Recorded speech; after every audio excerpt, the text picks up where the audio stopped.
اللہ رب العزت کا بے پناہ فضل و احسان ہے کہ اس نے ہمیں مسلمان بنایا ہے، اور صرف نام کا ہی نہیں بلکہ کام کا، یعنی اہل سنت و جماعت میں بنایا ہے۔ اور الحمدللہ رب العالمین اہل سنت و جماعت کے عقائد اور نظریات وہی ہیں جو صحابہ کرام کے ہیں۔ الحمدللہ ہم بہت سارے اعمال اور عقائد پر عمل پیرا ہوتے ہیں، تو غیروں کی طرف سے ایک بیماری لاحق ہوتی ہے۔ کبھی ہم سلام پڑھتے ہیں تو شرک کا فتویٰ لگاتے ہیں، کبھی ہم نے درود پڑھ لیا تو شرک کا فتویٰ لگاتے ہیں، یا روزہ مبارکہ کے سامنے اگر ہم نے ہاتھ اٹھا کر دعائیں مانگ لی تو شرک کا فتویٰ لگاتے ہیں۔ اس طریقے سے بہت سارے اعمال ہیں جو ہم نیک طور پر کرتے ہیں تو اس میں ہمیں شرک کا فتویٰ ہمارے اوپر ڈالا جاتا ہے۔ تو یہ شرک کیا ہے اور اس کی حقیقت کیا ہے اور شرک کسے کہتے ہیں، میں آج کی اس نشست کے اندر آپ کے سامنے اس کی وضاحت کرنا چاہوں گا۔ امید ہے کہ آپ ان باتوں کو توجہ کے ساتھ سماعت بھی فرمائیں گے اور انہیں اپنی زندگی کے اندر عملی جامہ پہنانے کی کوشش کریں گے۔ اہل سنت و جماعت کی ایک بنیادی کتاب ہے عقائد کے اندر شرح عقائد۔ اس کتاب کے اندر شرک کی تعریف لکھی ہوئی ہے، الاشراک و اثبات الشریک فی الالوہیہ بمعنی وجوب الوجود کمال المجوس او بمعنی استحقاق العبادہ کمال عبادت الاصنام۔ اس کا کیا مطلب؟ ارشاد فرمایا کہ الوہیت میں کسی کو اللہ کا شریک ثابت کرنا شرک ہے۔ الوہیت میں اللہ کا کسی کو اللہ کا شریک ثابت کرنا شرک ہے، خواہ اس شریک کو واجب الوجود مانا جائے جیسے کہ مجوسی لوگ مانتے ہیں، یا عبادت کا حقدار مانا جائے جیسے کہ بت پرست مانتے ہیں۔ اس تعریف کے اندر دو باتیں بیان کی گئی کہ اللہ تبارک و تعالیٰ کی ذات کے علاوہ کسی اور کو واجب الوجود مانا جائے، یا اللہ تعالیٰ کی ذات کے علاوہ کسی اور کو مستحق عبادت سمجھا جائے، تو اسے شرک کہا جاتا ہے۔ واجب الوجود کا مطلب کیا ہوتا ہے؟ میں نے گزشتہ دروس کے اندر اس کا معنی بیان کیا تھا کہ جو ہمیشہ سے اور ہمیشہ رہے، اس کو واجب الوجود کہا جاتا ہے۔ اور یہ اللہ تبارک و تعالیٰ کی ذات ہے کہ جو ہمیشہ سے ہے اور ہمیشہ رہنے والی ہے، یہ اللہ تعالیٰ کا خاصہ ہے۔ تو اب اگر کوئی بندہ اللہ تعالیٰ کے علاوہ کسی اور کو بھی واجب الوجود مانے تو ایسا بندہ مشرک ہو جائے گا، اور اس عمل کو شرک کہا جاتا ہے۔ اسی طریقے سے عبادت کا حقدار صرف اللہ تبارک و تعالیٰ ہے اور اس کی ذات ہے۔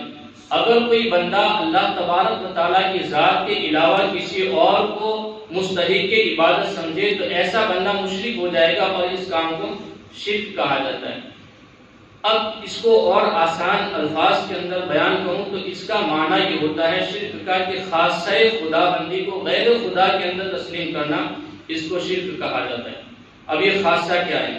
یوجد فی شیء ولا یوجد فی غیرہ، یعنی وہ خاصہ جو ایک چیز کے اندر پایا جائے اس کے علاوہ کسی اور کے اندر نہ پایا جائے اسے خاصہ کہا جاتا ہے۔ تو واجب الوجود ہونا یہ اللہ تبارک و تعالیٰ کا خاصہ ہے، اور یہ ایسا خاصہ ہے جو دوسرے کسی کے اندر نہیں پایا جاتا ہے۔ اسی طریقے سے مستحق عبادت ہونا یہ اللہ تبارک و تعالیٰ کا خاصہ ہے، یہ کسی اور کا خاصہ نہیں۔ تو اب اگر کوئی بندہ خاصہ خدا بندی کو غیر خدا کے لیے تسلیم کرے تو ایسا بندہ مشرک ہو جائے گا۔ اب یہ مختصر سی مگر جامع تعریف میں نے شرح عقائد سے آپ کے سامنے پیش کی، اس کو اپنے ذہن کے اندر رکھیے، اور اس تعریف کے ضمن و ذیل کے اندر دو چار اصولی باتیں میں آپ کے سامنے پیش کر دوں۔ سب سے پہلے تعریف کو اپنے ذہن کے اندر رکھیے کہ اللہ تبارک و تعالیٰ کی ذات کے علاوہ کسی اور کو واجب الوجود مانا جائے، یا اللہ تبارک و تعالیٰ کی ذات کے علاوہ کسی اور کو مستحق عبادت مانا جائے تو ایسا بندہ مشرک ہو جائے گا اور اس کام کو شرک کہا جاتا ہے، یعنی خاص خدا بندی کو غیر خدا کے لیے تسلیم کرنا۔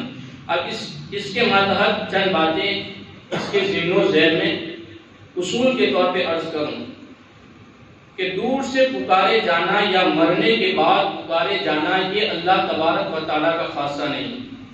دور سے پکارے جانا یا مرنے کے بعد پکارے جانا یہ اللہ تعالیٰ کا خاصہ نہیں ہے، اس لیے کہ اللہ تبارک و تعالیٰ دور سے پاک ہے، من حبل الورید، قرآن پاک کے اندر ہے کہ اللہ تبارک و تعالیٰ بندے کی شہرت سے بھی زیادہ قریب ہے۔ تو پتہ چلا کہ اللہ تبارک و تعالیٰ دور ہونے سے پاک، اس کے علم و قدرت کے اعتبار سے، اس کی شان کے اعتبار سے۔ اسی طریقے سے اللہ تبارک و تعالیٰ وفات پانے سے پاک، مرنے سے پاک، کیونکہ وہ حی ہے، لا یموت، یعنی وہ زندہ ہے اور مرنے والا نہیں ہے۔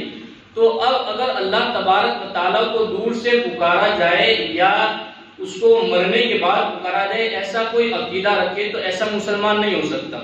کیوں؟ یہ اس لیے کہ اللہ تبارک و تعالیٰ کا خاصہ نہیں ہے۔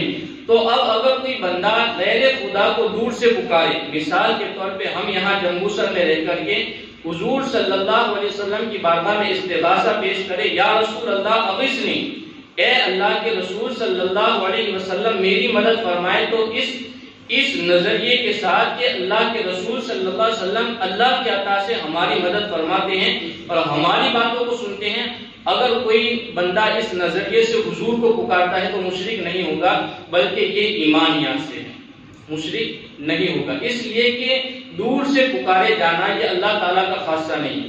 جب اللہ تعالیٰ کا خاصہ نہیں ہے تو غیر خدا کو دور سے پکارنا یہ بھی شرک نہیں ہوگا۔ اسی طریقے سے وفات پانے کے بعد، مرنے کے بعد کسی کو مدد کے لیے پکارنا، یعنی کہ ہم یہاں بیٹھ کر کے اگر حضور صلی اللہ علیہ وسلم کو پکارے، وفات پا چکے ہیں، اپنے حجرے مبارکہ کے اندر آرام فرما، اپنے قبر انور کے اندر، اور حضور خواجہ غریب نواز کو اگر ہم مدد کے لیے پکارتے ہیں، حضور غوث اعظم کو اگر ہم مدد کے لیے پکارتے ہیں، تو یہ ہمارا یہاں رہ کر کے ان کو دور سے پکارنا یہ شرک نہیں ہوگا، بلکہ ایمان کا حصہ ہوگا۔ یہاں اس وجہ سے شرک نہیں ہوگا کہ دور سے پکارے جانا یا پھر انتقال کے بعد، وفات کے بعد پکارے جانا یہ اللہ تعالیٰ کا خاصہ نہیں ہے۔ جب اللہ تعالیٰ کا خاصہ نہیں ہے تو غیر خدا کو دور سے پکارنا بھی جائز ہے، وفات کے بعد ان کو مدد کے طور پہ پکارنا بھی جائز ہے۔ یہ ایک اصولی بات۔ اور دوسری یہاں پر اہم چیز اصول کے طور پہ، اس کو بیان کرنے سے پہلے میں دو تین باتیں آپ کے سامنے پیش کروں۔ فرشتوں کو اللہ رب العزت نے نور سے پیدا فرمایا ہے، اور وہ فرشتے نوری مخلوق کہلاتے ہیں، نور والے کہلاتے ہیں۔ اسی طریقے سے حضور صلی اللہ علیہ وسلم کو بھی اللہ رب العزت نے اپنے خاص نور سے پیدا فرمایا، اس وجہ سے حضور صلی اللہ علیہ وسلم بھی نور والے ہوئے۔ اور اس میں دوسری بات یہ کہ ہم یہاں درود پڑھتے ہیں، ہمارا عقیدہ اور نظریہ یہ ہے کہ مدینے میں رہ کر کے حضور ہمارے درود کو سماعت فرماتے ہیں مدینے میں۔ اسی وجہ سے امام اس کو محبت ارشاد فرماتے ہیں، دور و نزدیک کے سننے والے بکان کانے لالے کرامت پہ لاکھوں سلام۔ تو حضور صلی اللہ علیہ وسلم مدینے میں آرام فرماتے ہیں، ہمارے درود کو یہاں سے سنتے ہیں۔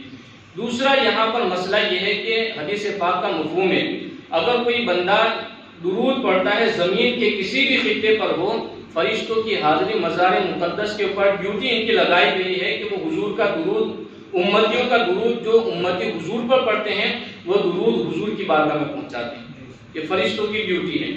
اب یہاں پر میں یہ باتیں میں نے پیش کر دی، اب اصول سماعت فرمائے۔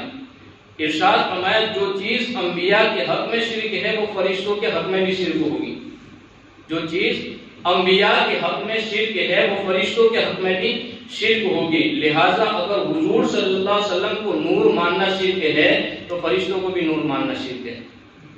اگر حضور کو نور ماننا شرک ہے تو فرشتوں کو بھی نور ماننا شرک ہے۔ اور دوسری بات یہ کہ اگر حضور صلی اللہ علیہ وسلم کا دور سے درود شریف سننا شرک ہے تو پھر قبر انور پر کھڑے رہنے والے فرشتوں کا بھی درود سننا یہ بھی شرک ہوگا۔ سبحان اللہ، بڑی بہترین بات ہے کہ حضور صلی اللہ علیہ وسلم کے مزار مقدس کے قریب جو فرشتے رہتے ہیں جن کی ڈیوٹی لگائی گئی کہ وہ امتی کے درود کو حضور کی بارگاہ میں پہنچائے، وہ بھی تو دور سے سنتے ہیں۔ مفہوم یہ ہے کہ زمین کے کسی بھی خطے میں ہو وہ فرشتے سن کر کے حضور کی بارگاہ تک پہنچاتے ہیں، تو یہ بھی فرشتے تو دور سے سنتے ہیں۔ اگر حضور صلی اللہ علیہ وسلم کا دور سے سننا شرک ہے ہمارے لیے تو پھر فرشتوں کا بھی دور سے سننا شرک ہوگا۔ لہٰذا پتہ چلا کہ جب فرشتے دور سے سن سکتے ہیں تو ہمارے نبی بھی دور سے سن سکتے ہیں۔ اگر فرشتے نور والے ہیں تو ہمارے نبی بھی نور والے ہیں، بلکہ نوریوں کے سردار ہیں حضور صلی اللہ علیہ وسلم۔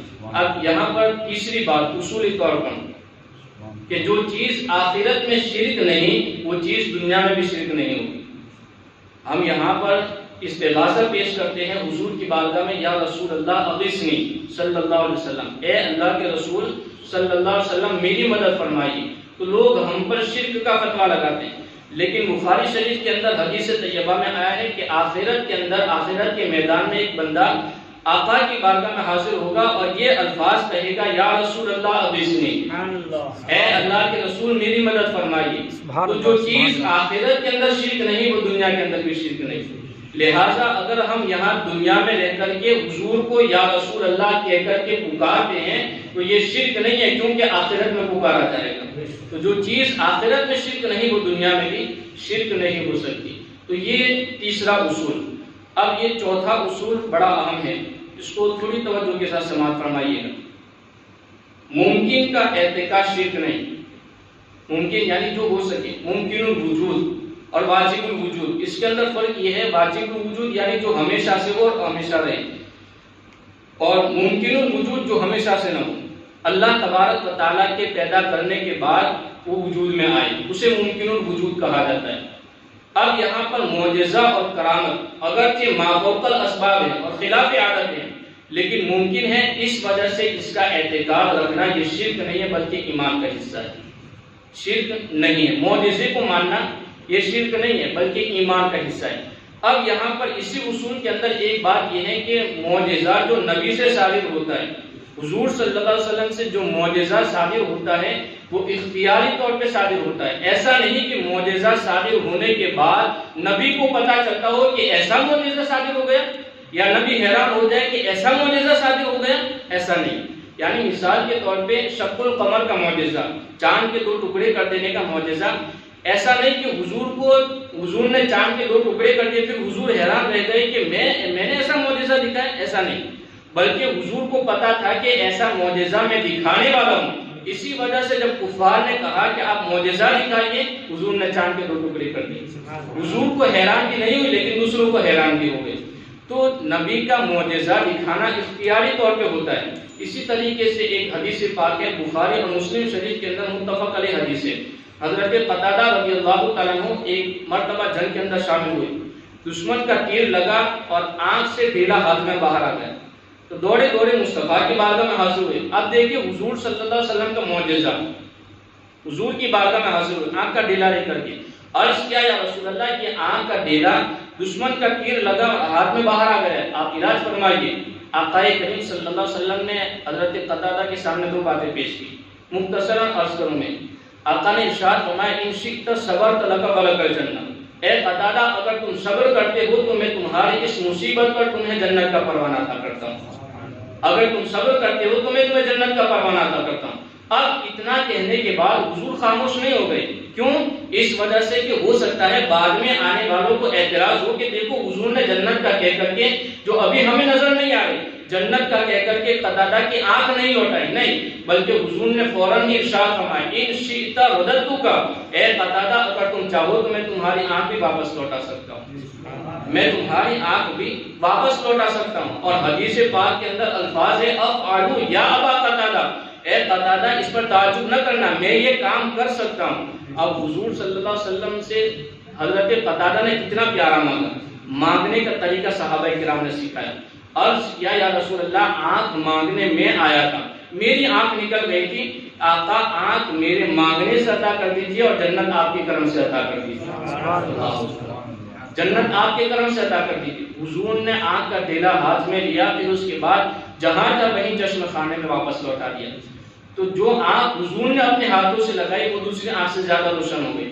تو یہاں یہ بتانے کا مقصد یہ ہے کہ یہ جو معجزہ حضور نے دکھایا کہ حضرت قتادہ کی آنکھ واپس لوٹا دی، یہاں حضور صلی اللہ علیہ وسلم کا یہ معجزہ ظاہر کرنا اختیاری طور پہ تھا۔ ایسا نہیں کہ حضور نے آنکھ لگا دی پھر خود حضور حیران رہ گئے، نہیں، بلکہ حضور کا معجزہ دکھانا یہ اختیاری طور پہ تھا اور یہ ممکنات میں سے ہے۔ اور معجزے کا اقرار کرنا، اعتقاد رکھنا یہ شرک نہیں ہے، اور کرامت کا اعتقاد رکھنا بھی شرک نہیں ہے بلکہ یہ ایمانیات کا حصہ ہے۔ اس وجہ سے یہ جو میں نے شرک کے ضمن و ذیل کے اندر جو باتیں بیان کی، اپنے ذہن کے اندر اس کو محفوظ رکھیے، اصولی باتیں تھیں۔ اللہ رب العزت ہمارے ذہنوں کو صاف فرمائے اور ہمارا قائد کی حفاظت فرمائے۔ اللہ رب العزت ہمیں عمل کرنے کی توفیق عطا فرمائے۔ السلام علیکم۔